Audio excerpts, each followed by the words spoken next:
তমলুকে ভোটে দাঁড়িয়েছেন দেবাংশু ভট্ট। তমলুকে লোকসভা ভোটে প্রতিদ্বন্দ্বিতা করবেন তৃণমূলের নেতা দেবাংশু ভট্টাচার্য।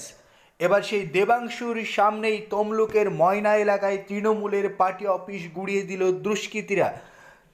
দাবি, তৃণমূলেরই একটা অংশ এই পার্টি অফিস গুড়িয়ে দিয়েছে। অন্যদিকে তৃণমূল সূত্রের খবর, বিজেপি নাকি এই পার্টি অফিস গুড়িয়ে দেওয়ার পিছনে দায়ী। তবে বিরোধীরা বলছেন, তৃণমূলের গোষ্ঠীদ্বন্দ্বের কারণেই তৃণমূলের পার্টি অফিস ভেঙে গুড়িয়ে দিয়েছে তৃণমূলের আরেকটি দল। সেই সময় ময়নার আশেপাশেই প্রচারে ছিলেন দেবাংশুর উপস্থিতিতেই ময়নায় তৃণমূলের পার্টি অফিস ভেঙে গুড়িয়ে দেওয়া নিয়ে কার্যত শাসক দলের মধ্যে নানান অশান্তি শুরু হয়েছে।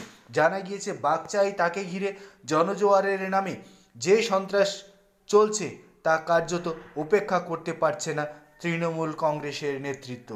এদিন দেবাংশুকে ঘিরে ধরে উত্তেজিত তৃণমূল কংগ্রেসের একাধিক কর্মী দেবাংশুর বিরুদ্ধে স্লোগান দিতে থাকেন, যা নিয়ে কার্যত বেজায় অস্বস্তিতে পড়তে হয় দেবাংশুকে।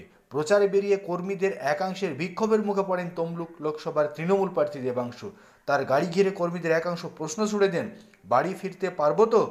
তমলুকের ময়না বিধানসভা এলাকায় তৃণমূলের দলীয় কার্যালয় ভাঙচুরের অভিযোগ উঠেছে বিজেপির বিরুদ্ধে, কিন্তু বিজেপি দাবি করছে এই দলীয় কার্যালয় ভাঙার পিছনে তাদের কোনো হাত নেই। তৃণমূল প্রার্থী দেবাংশুর পোস্টার ছিঁড়ে ফেলার অভিযোগ উঠছে। অন্যদিকে দেবাংশুকে ঘিরে বিক্ষোভ দেখালেন তৃণমূলের কর্মীরাই। সেই ঘটনায় কার্যত শাসক দলের টনক নড়েছে। দেবাংশু ভট্টাচার্যকে তমলুকে দাঁড় করিয়ে প্রথম থেকেই ধাক্কা খেতে হচ্ছে তৃণমূল কংগ্রেসকে।